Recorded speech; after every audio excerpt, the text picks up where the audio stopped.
Cinema industry వైపు వెళ్ళాలనుకుంటున్నారా? మీకు మేమున్నాం. వెంటనే కాల్ చేయండి. Hi viewers, India largest digital media networks మన టీవీకి స్వాగతం. ప్రస్తుతం మనతో ఉన్నారు motivational speaker and language trainer Vijaya Bangaru. అమ్మ నమస్తే. అమ్మ నమస్తే. సో అమ్మ, అంటే మనకి నిజంగా కోల్కతా ట్రైనీ డాక్టర్ ఎవరికి చుట్టము కాదు, ఫ్రెండ్ కాదు, ఏమీ తెలీదు. ఈవెన్ ప్రతి ఒక్కరు మద్దతు పలికే వాళ్ళు, పోరాటంలో పాల్గొనే వాళ్ళు, కానీ వ్యూయర్స్ కానీ ఎంతమంది వ్యూయర్స్, అందరు సపోర్ట్, అందరూ వీ వాంట్ జస్టిస్. అసలు ఎవరికి ఏ సంబంధం లేని వాళ్ళకే ఇంత కడుపులో మండిపోయి వాడు కనిపిస్తే వాడిని ఏం చెయ్యాలన్న కసితో ఉన్న వాళ్ళం మనకే ఇలా ఉంటే నిజంగా ఆ కన్న తండ్రి తల్లిదండ్రుల ఎమోషనల్ వర్ణనాతీతం. అందుకే ప్రతి వీడియోలో మనం భగవంతుడు వీళ్ళకి తట్టుకునే శక్తి ఇవ్వాలని కోరుకునేదే, మనం చేయగలిగింది ఏమీ లేదు కాబట్టి అదొకటే మనం కోరుకుంటున్నాం. సో వాళ్ళ తండ్రి చాలా ఎమోషనల్గా మాట్లాడారు నిన్న. అదేవిధంగా వాళ్ళ ఫ్రెండ్, నిజంగా ఆ అబ్బాయి ఒక పోయిటరీ లాగా రాశాడు. అవునండి, అది నిజంగా ప్రతి ఒక్కరిని ఇలా కదిలించేస్తుంది అనమాట. అంటే కళ్ళకు నీళ్లు రాని వాళ్ళు ఎవరు ఉండరు, మనిషి జన్మ ఎత్తిన వాళ్ళకు ప్రతి ఒక్కరు చెల్లిస్తారు, ఇలాంటి రాక్షసులు తప్ప.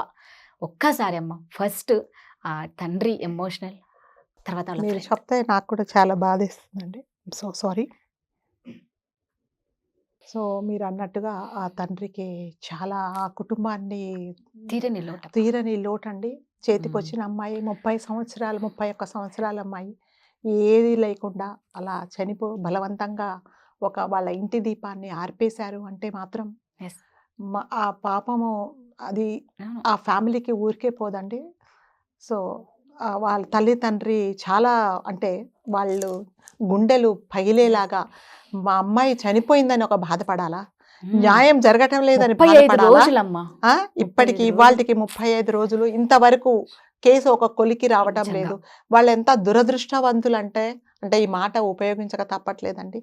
కూతురు చనిపోతే చంపేస్తే, కిరాతకంగా ఆమె మీద అఘాయిత్యం చేసి భయంకరంగా చంపేస్తే కనీసం ఆ శవాన్ని చూసుకోవడానికి కూడా వాళ్ళకి అర్హత లేక, దహన సంస్కారాలు జరిగేటప్పుడు కూడా వాళ్ళ ప్రమేయం ఏమీ లేకుండా, అంటే ఒక అనాథ శవాన్ని దహనం చేసినట్టుగా వీళ్ళు ఏదో పక్కన ఇంటి వాళ్ళు ఫ్రెండ్స్ వచ్చినట్టు దూరంగా ఉండి చూసారే తప్ప కనీసం ఆ శవం మీద పడి బోరున ఏడవడానికి కూడా వాళ్ళకు అర్హత లేకుండా, ఆ పర్మిషన్ కూడా పోలీసులు ఇవ్వకుండా వాళ్ళని ఆపారు అంటే వాళ్ళ గుండెలలో ఎంత బాధ పెట్టుకొని, ఎంత హృదయాలు ఎంత ద్రవించిపోయి ఇప్పటికి కూడా ఏడుస్తూనే ఉన్నాయి అంటే, మనకే ఇంత బాధగా ఉంటే వాళ్ళకు ఎంత బాధ ఉంటుందో మనం అర్థం చేసుకోవచ్చండి. సో ఈ దహన సంస్కారాలు జరిగేటప్పుడు అండి, జనరల్గా ఎంత పేదవాడైనా కూడా వాళ్ళకున్న దాంట్లో కూతురికి దహన సంస్కారాలు వాళ్ళ డబ్బులతో జరిపించుకుంటారు.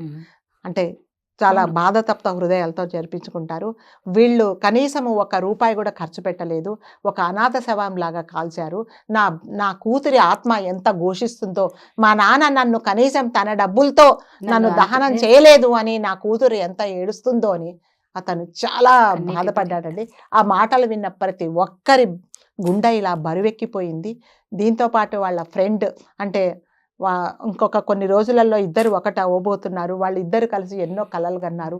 ఇద్దరు కలిసి ఒక హాస్పిటల్ కట్టి పేదవాళ్లకు ఉచితంగా వైద్యం చేద్దాము అని అనుకున్నారు. అట్లాంటి నా కళలన్నీ చిదిమేశారు, మా ఇంటి దీపాన్ని ఆర్పేశారు అని అబ్బాయి చాలా ఎమోషనల్గా ఒక లెటర్ రాశాడండి. నా దుర్గ, అంటే అతను అంటే నేను పెళ్లి చేసుకోబోయే ఈ అమ్మాయి ఆత్మ నాకు న్యాయం జరగటం లేదని ఘోషిస్తుంది. నేను సమాధానం చెప్పలేకపోతున్నాను, నాకు నిద్ర రావటం లేదు, తిండి తినడానికి కూడా నాకు నా మనసు ఇచ్చేయటం లేదు. సో ఈ దసరా అనేది నాకు ఇప్పుడు కాదు, నా ఫ్రెండ్ ఆత్మ సంతోషపడి నాకు న్యాయం జరిగింది అన్న రోజు మాత్రమే నేను దసరా జరుపుకుంటాను. నా కళలన్నీ వీళ్ళు చిదిమేశారు. మేమేమేమో ఎన్నో కళలు కన్నాము.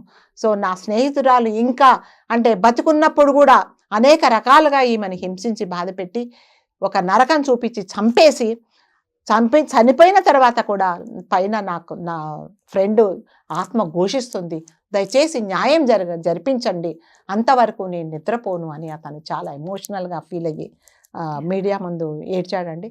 సో కనీసం భగవంతుడు అతని మాట అన్న విని న్యాయం జరగాలని మనము కోరుకుందామండి. ఇదే ప్లేస్లో ఏదైనా మనం ఎప్పుడు అనుకుంటాం డబ్బు లేని వాళ్ళకైతే వాళ్ళకి ఏదో ఒకటి తేలేది అంటే ఇక్కడంతా రాజకీయ పలుకుబడి అంటే అందరికీ అర్థమైపోతుందమ్మా.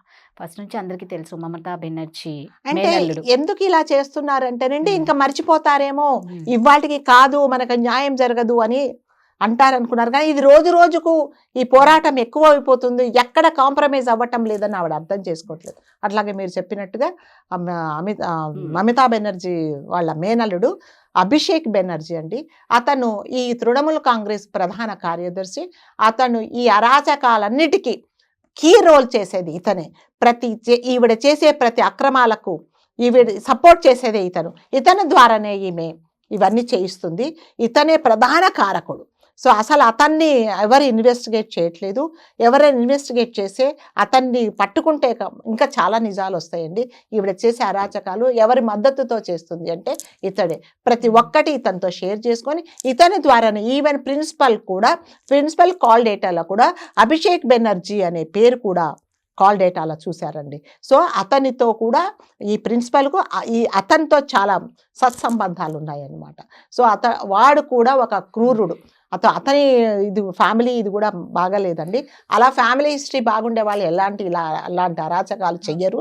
సో కాబట్టి ఈవిడకి మద్దతు, ఈవిడ సపోర్ట్, ఈవిడ రైట్ హ్యాండ్ ఎవడంటే ఈ అభిషేక్ బెనర్జీనే. సో అతని మద్దతుతోనే ఈవిడ అరాచకాలన్నీ చేస్తూ ఉన్నారు.